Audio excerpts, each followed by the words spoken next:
श्रीमद् भगवद गीता अध्याय संख्या 16 श्लोक संख्या 17 से लेकर 20 तक हिंदी में आप मेरे पीछे दोहराएं। आत्म संभावितः स्तब्धा धनमानन्दान्वितः यजन्ते नाम यज्ञस्ति दम्भेना विधिपूर्वकम् आत्मसंभावितः स्तब्धा धनमानन्दान्वितः यजन्ते नाम यज्ञस्ति दम्भेना विधिपूर्वकम् आत्मसंभावितः स्तब्धा धनमानन्दान्वितः यजन्ते नाम यज्ञस्ति दम्भेना विधिपूर्वकम्। अनुवाद करता हूँ।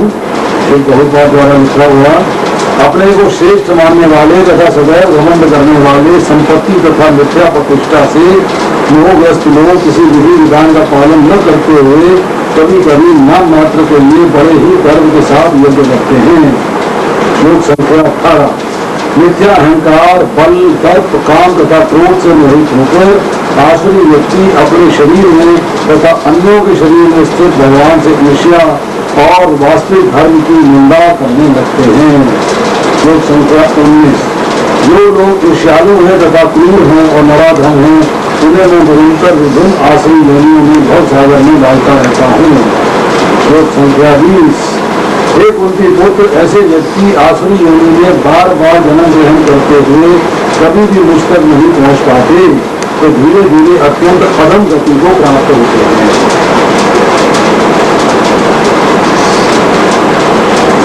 तो 1 से लेके और 16 तक हम श्लोक कर चुके हैं, ठीक है जी। 17वें से लेके 20वें श्लोक तक चर्चा हो रही है कि जो आसुरी संपत्ति वाले लोग हैं, मनुष्य हैं, उनके दुर्भाव अर्थात बुरे भाव क्या है और उसकी वजह से उनकी दुर्गति क्या होती है।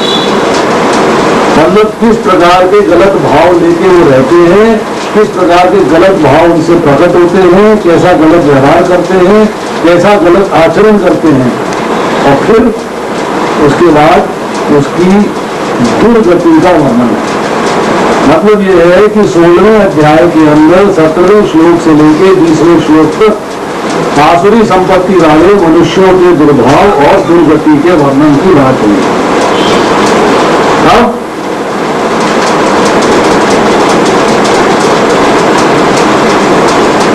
15वें श्लोक में चर्चा हुई है कि आसुरी स्वभाव वाले अभिमान के परायण होकर अपना मनोरथ करते हैं। मतलब अभिमानी है, उनमें अभिमान बहुत ज्यादा, और वो ऐसा यज्ञ करेंगे, ऐसा काम देंगे, अर्थात अपनी एडवर्टाइजमेंट करते हैं। अपना जो एक्चुअली जो यज्ञ करना चाहिए वो यज्ञ ना करके वो यज्ञ की एडवर्टाइजमेंट करें, ताकि लोगों को दिखना चाहिए कि ये मैं बड़ा धर्मात्मा। अपनी सामर्थ्य और शक्ति के द्वारा भी स्वर्गीय अप्सरा के सम्मान सुंदरियों से संबंध बनाऊंगा ऐसा भाव रखते हैं, उनसे भोग करूंगा ऐसा भाव रखते हैं। और इस प्रकार जब अज्ञान के असर में है, अज्ञान के वश में है, उन्हें एक्चुअल ज्ञान नहीं है, तो जब अज्ञान के वश में होते हैं तो वो नरक में गिरते हैं। वो समझते हैं कि यज्ञ करने से, दान करने से मुझे स्वर्ग का सुख मिलेगा, परंतु जो यज्ञ और दान करने से नशा आता है उनको, जिसके मद में चूर हो जाते हैं, वो अल्टीमेटली उनको स्वर्ग न दिलवा के नरक दिलवाते हैं। अब 16वें श्लोक में चर्चा हुई कि उनका निश्चय एक नहीं है। मुझे ये भी चाहिए, मुझे ये भी चाहिए, मुझे ये भी चाहिए, मुझे ये भी चाहिए, हर प्रकार का भौतिक सुख भोग उनको चाहिए, अनेक तरह की चाहना है, और जो चाहना है उसको प्राप्त कैसे किया जाएगा उसका हमेशा चिंतन रहता है कि जो चीज मैं चाहता हूं उसको प्राप्त करना है तो उसके लिए क्या उपाय किए जाए, क्या रास्ते खोले जाए, क्या कार्य किया जाए, उसका चिंतन रहता है। इसलिए चित्त जो है स्थिर नहीं होता, भटकता रहता है। तो किसी भी पाप उन साधन को अपनाने में झिझकता नहीं और अवैध वृत्ति के लिए काला बाजारी करता है। जब पहले से अपनी अधिकृत संपत्ति यथा भूमि, परिवार, घर तथा बंद पीढ़ी पर मुक्त रहता है, उसमें वृद्धि के लिए सदैव योजनाएं बनाता रहता है। उसका चित्त जो है बहुत ज्यादा, अब वो मोह के जाल से ढक चुका है। मोह जाल समावृता, अर्थात मोह के जाल से ढका हुआ है। कैसे ढका हुआ मोह के अंदर? जैसे मछली जो है कांटे में फंस जाती है तो निकल नहीं सकती, ऐसे वो भ्रम के अंदर, मोह के अंदर, इल्यूजन के अंदर जो है कांटा किस चीज का है?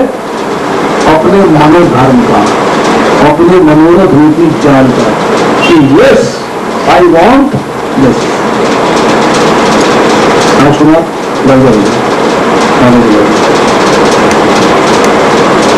अब मोहजाल उसको ये नहीं बताया कि मोहजाल इटसेल्फ अपने आप में नरक है। मोहजाल अपने आप में नरक है और ये जो मोहजाल में फंसा हुआ है इसके द्वारा उसको कुंडी, पाक, महागौरव, भारी भारी नरक मिलने वाला है। उन नरकों में महान यातना मिलती है, भयंकर दुख मिलता है और ऐसे जो असुर हैं वो अल्टीमेटली कहीं और न पहुंच के वैतरणी नदी में तैरते रहते हैं।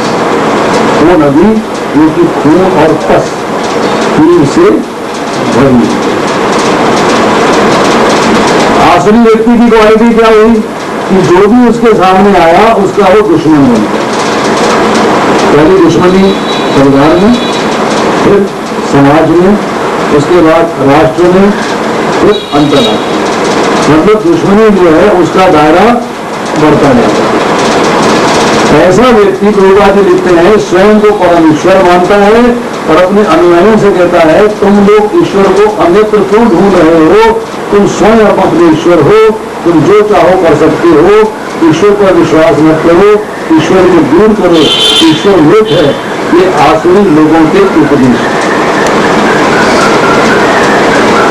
अब आता है आज का श्लोक कि भगवत प्राप्ति करनी है। लक्ष्य क्या है? भगवान की प्राप्ति। इन लोगों का लक्ष्य क्या है? संसार की प्राप्ति। तो भगवान की प्राप्ति का जो गोल होना चाहिए, जो उद्देश्य होना चाहिए, ये इससे भटक गए, इससे विमुख हो गए। और विमुख होने में क्या है कि इनके जो दुराचार हैं, जो गलत आचरण करते हैं, गलत कार्य करते हैं, उसका फल भगवान ने क्या बताया?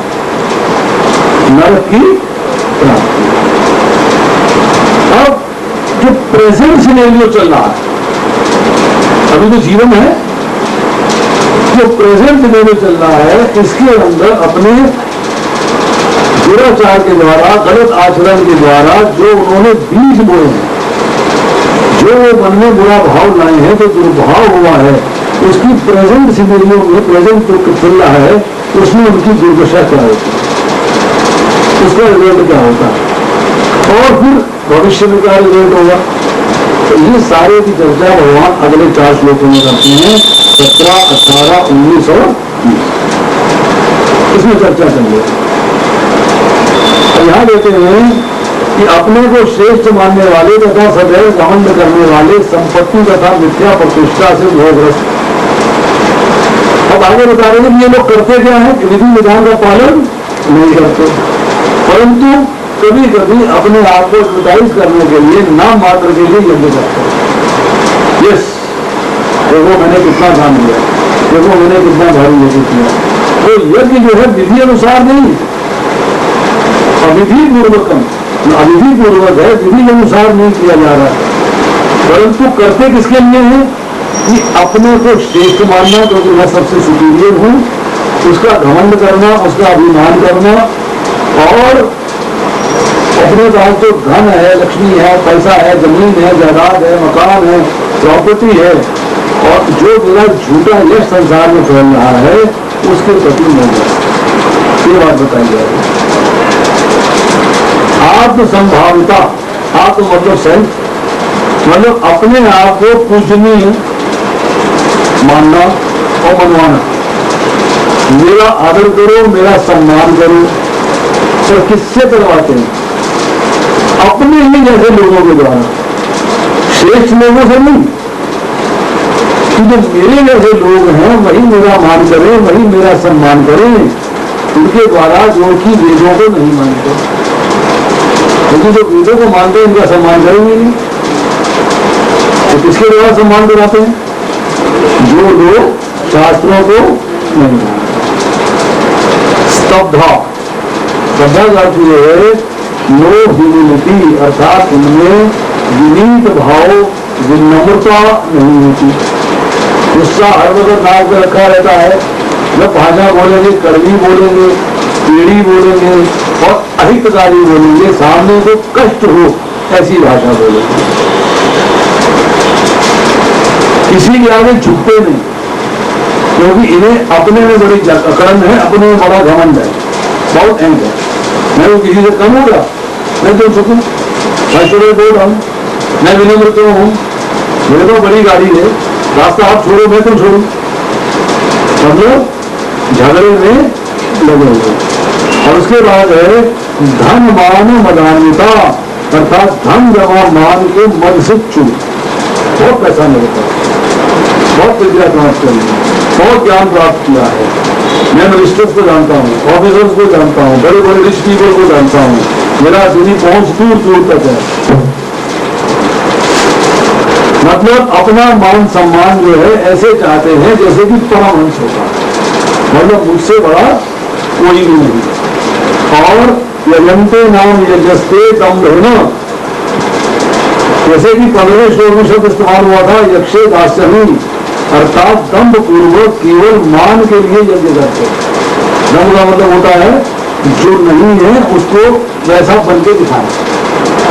मैं रिच नहीं हूं परंतु मैं अपने आप को बड़ा अमीर दिखाता हूँ, भक्त नहीं अपने आप को बड़ा भाई भक्त दिखाता हूँ।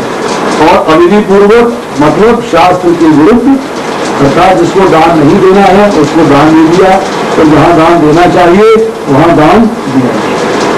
टेम्पल में फेस्टिवल में डोनेशन देंगे इस भाव से कि मेरा मान हो, मेरा सम्मान हो, मुझे आदर सही हो जाए, मेरी गाड़ी सबसे आगे जाए, मेरा ये मेरा वो, ये जो है आसुरी व्यक्तियों के लक्षण है।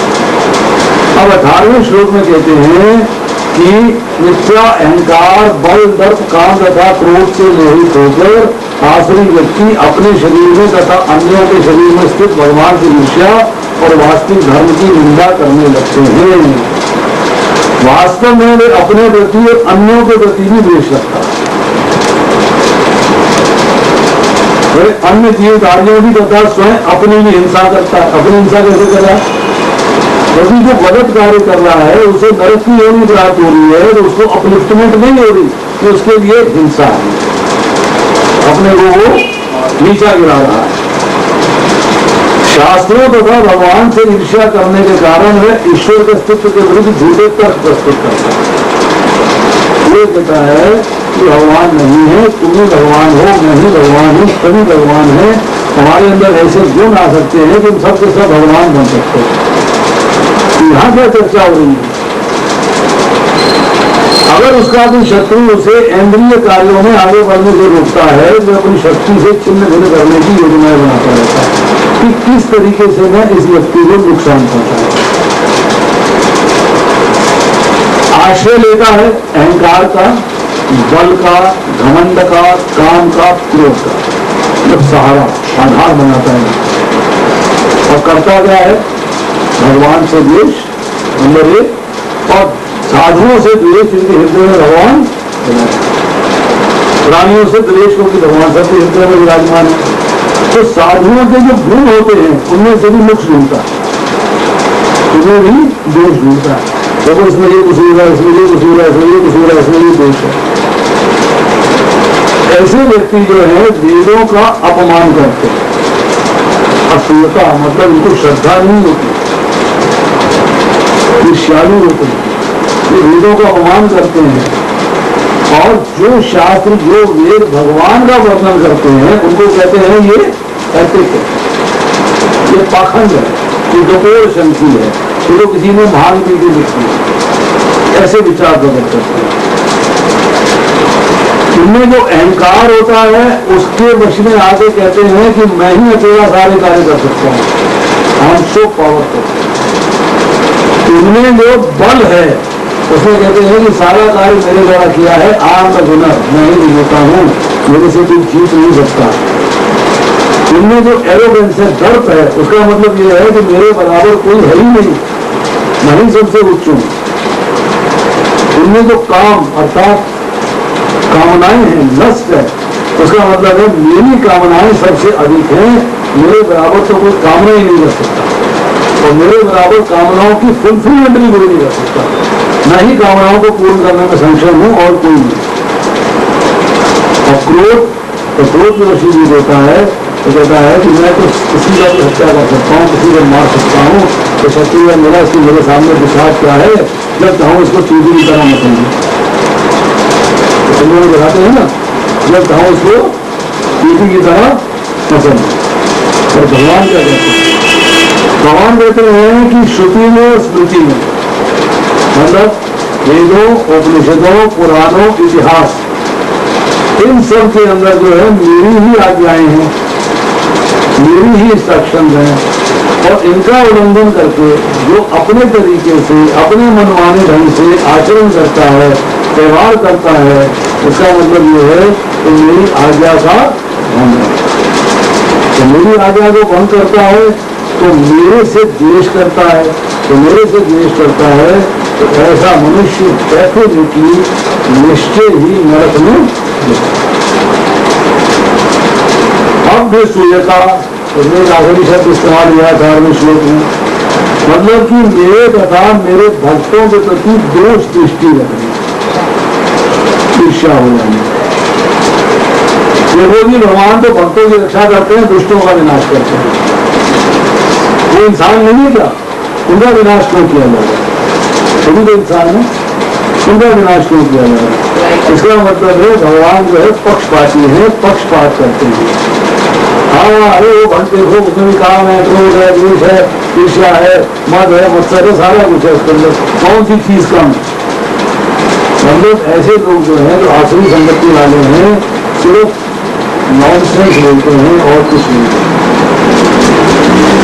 19वें श्लोक में इस आसुरी संपत्ति का फल बताते हैं कि जो लोग ईर्ष्यालु तथा क्रूर है, नराधम है, उन्हें मैं निरंतर विभिन्न आसुरी योनियों के बहुत जागर में डालता रहता हूँ। क्या मतलब है कि जो आसुरी संपत्ति वाले हैं उन्हें मोक्ष की प्राप्ति होती क्या? रावण तो ही अभी जो मुक्ति हुई, शिशुपाल को हुई, कंस को हुई,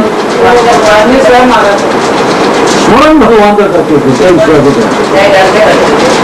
और उनको जो है जो असली मुक्ति है वो नहीं प्राप्त हुई है, उनको सही जो मुक्ति प्राप्त हुई है वो सिर्फ जो है भगवान के जो ब्रह्म ज्योति है वहां तक गए हैं, उसके आगे नहीं गए, क्योंकि लिमिट नहीं कर। तो भगवान ये कहते हैं कि इन 2 श्लोकों के 19वें 20वें के अंदर कि मैं उन व्यक्तियों को जो साधुओं से द्वेष करते हैं, जो मेरे से द्वेष करते हैं, जो निष्ठुर हैं, क्रूर हैं, ईर्ष्यालु हैं, मतलब वो अशुभ स्वरूप है, अशुभ है, ऐसे अदम व्यक्तियों को इस संसार में मैं बार बार आसुरी योनियों में गिराता। अब प्रश्न यह है कि जीव तो अपने कर्मों के अनुसार फल भोग रहा है।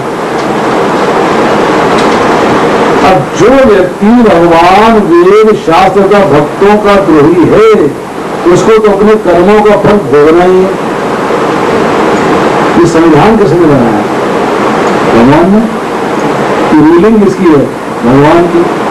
तो अतः जो है संविधान के अनुकूल जो वन प्रदान किया जाता है, जो फल प्रदान किया जाता है, तो भगवान फल का दाता स्वयं अपने को कह रहे हैं कि मैं उन्हें आसुरी योनियों में बार बार गिराता हूँ, अर्थात फल को देने वाला मैं हूँ, और फल क्या देना है वो रूलिंग भी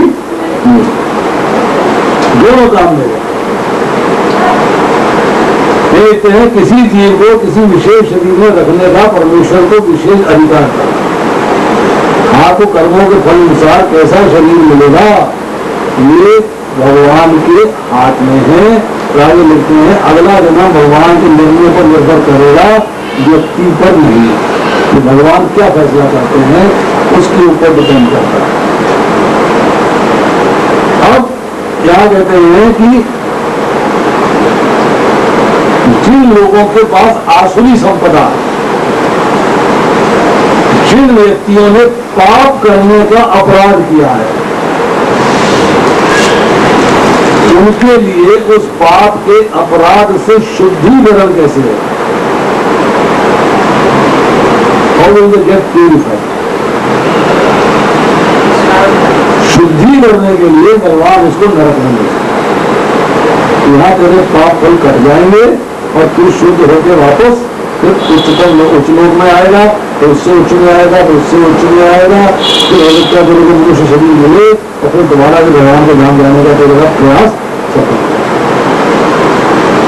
मतलब ये भगवान की उनपे कृपा है, उनको जो है प्रतिकूल परिस्थिति दे रहे हैं, परंतु किसके लिए?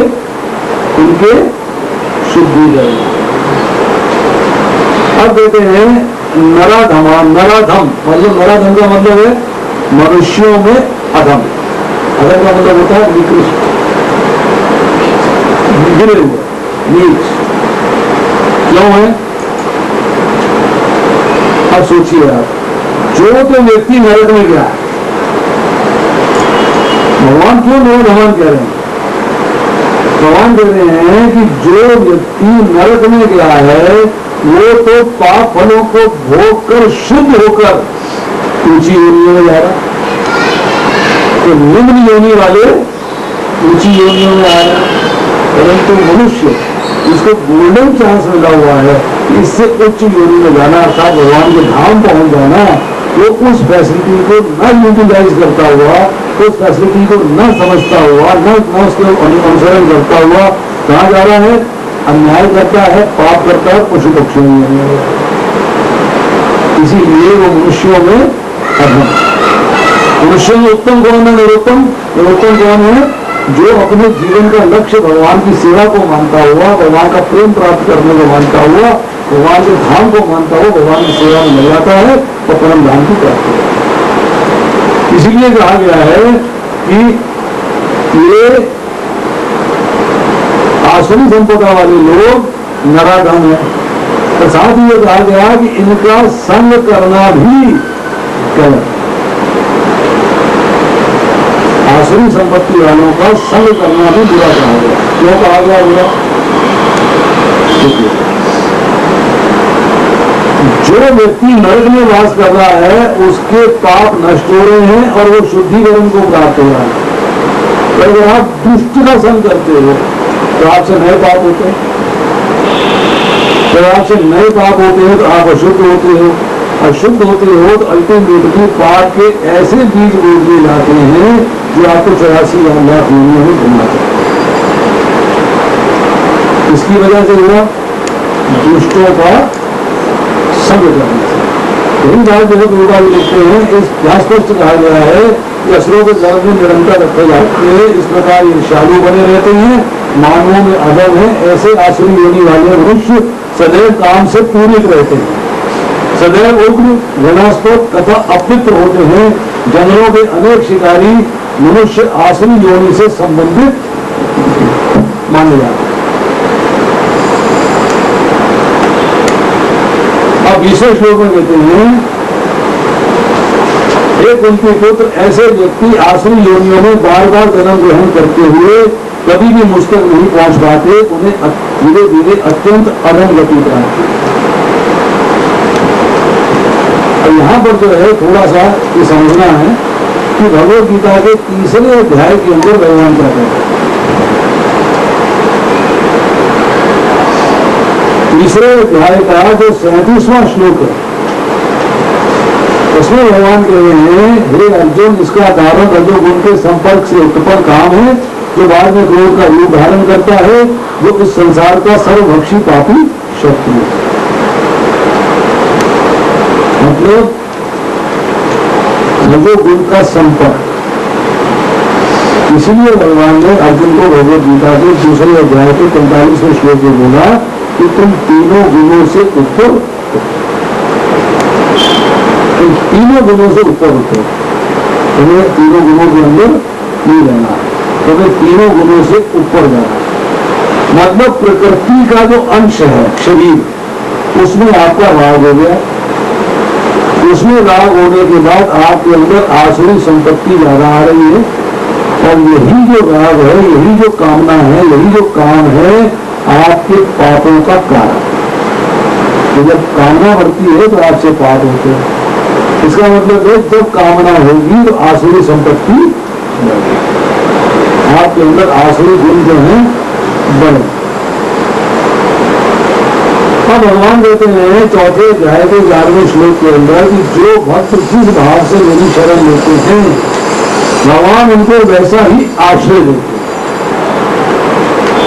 अगर एक व्यक्ति जो है दुष्टता करता है और भगवान से ईर्ष्या करता है तो भगवान क्या करते हैं, उसको वैसा ही आश्रय देते हैं। अब यहां चर्चा आ रही है कि जो क्रूर व्यक्ति है, जो निर्दयी व्यक्ति है, जो निष्ठुर है, उसके प्रति जो है भगवान का क्या रोल है। तो शास्त्र कहता है कि भगवान के प्रति उसका भी अपना था। जब उसे पराया द्वेषी वैरी नहीं मानते, परंतु उसे अपना ही मानते हैं, अपना ही मानते। अब देखिए चर्चा आती है कि एक साधारण व्यक्ति है और एक तरह भगवान है, दोनों में क्या भेद, दोनों में क्या अंतर। साधारण व्यक्ति जो आपका अपना है, आपके क्लोज है, आपका मित्र है, आपके प्रति क्या करेगा, क्या करेगा आपके प्रति,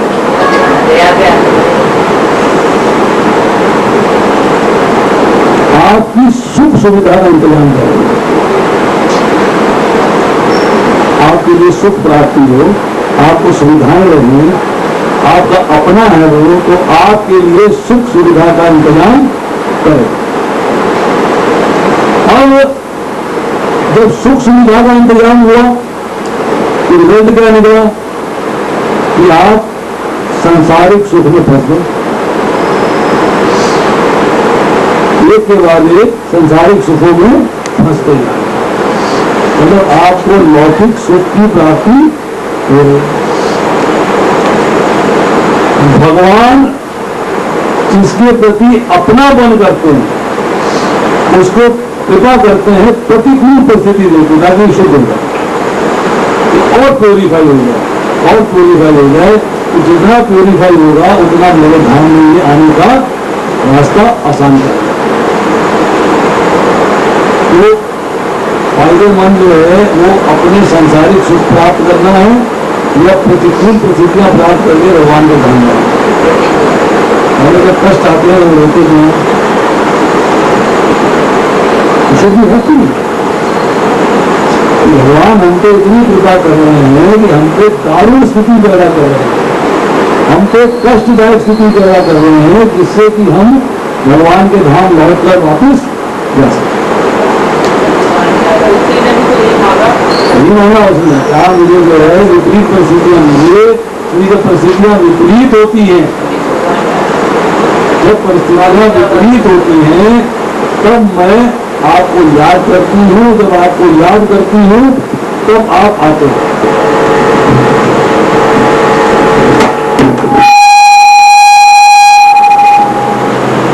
तब आप आते हैं।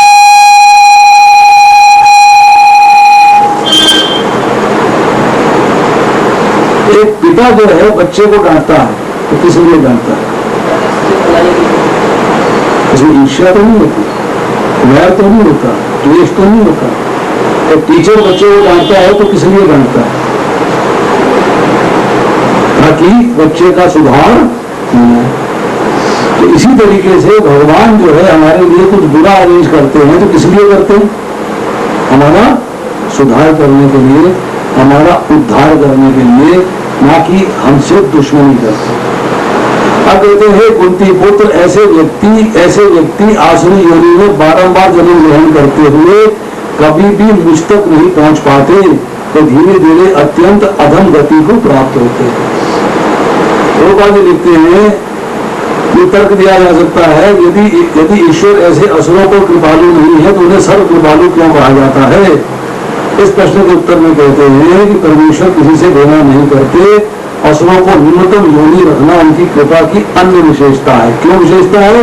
उनका उद्धार हो रहा है, उनका शुद्धिकरण हो रहा है, they are getting purified।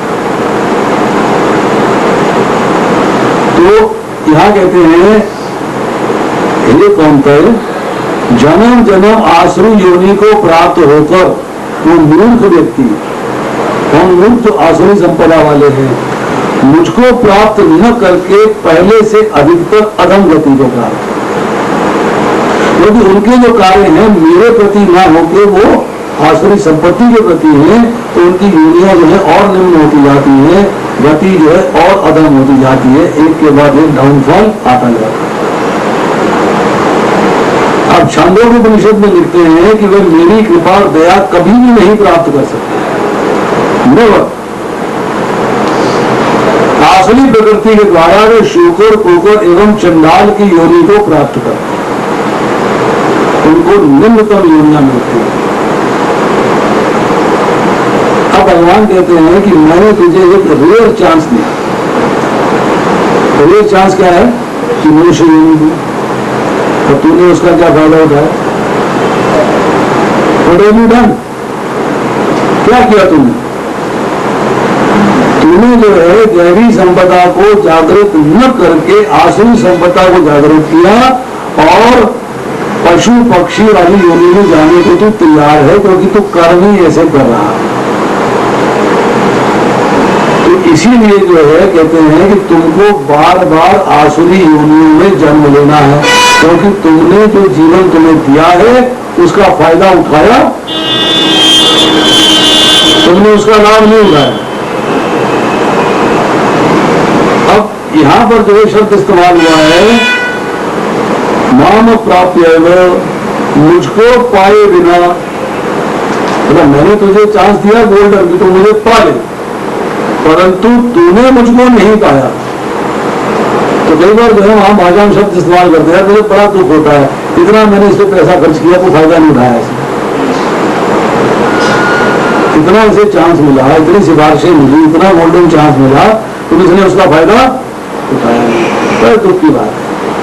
इसी तरह भगवान कहते हैं, बड़े दुख की बात है कि मैंने कृपा करके मनुष्य का शरीर दिया है, और ये जो है मुझे प्राप्त करने का चांस को छोड़ के, उस अवसर को छोड़ के अधम गति की ओर चला जाएगा, ऐसे कार्य कर रहा है। इसको निम्न गति प्राप्त हो, मतलब मनुष्य जो है कितना नराधम है, कितना ईर्ष्यालु है, कितना द्वेषी है, और कितना विश्वासघाती है, कितना मूर्ख है। अब बोल सकते का मूर्ख मतलब मूर्ख, तो याम तो धमान गति, इसमें जो है जो आखिरी शब्द है उस श्लोक के, कहते हैं कि आसुरी योनियों में जाने पर भी पाप पूरी तरह नष्ट नहीं होते,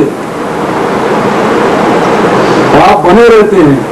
अतः जो बचे हुए पाप है उनको भोगने के लिए, उनको समाप्त करने के लिए उनको अधम योनियां मिल जाती, अधमान गतिम, मतलब जो अधम योनियां है वो उनको प्राप्त, और घटिया योनियां, और घटिया लोग, और घटिया लोग, और घटिया लोग।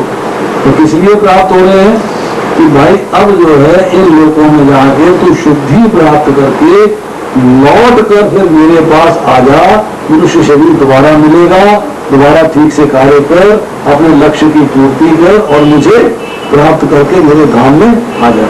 ये जो तेरे को मैं अधम योनियां दे रहा हूँ, तेरे को नरक दे रहा हूँ, ये तेरे पापों के शुद्धिकरण के लिए है, जिससे भी तेरे पाप नष्ट हो जाए। यही जो है 17वें श्लोक से लेकर 20वें श्लोक तक बताया गया है।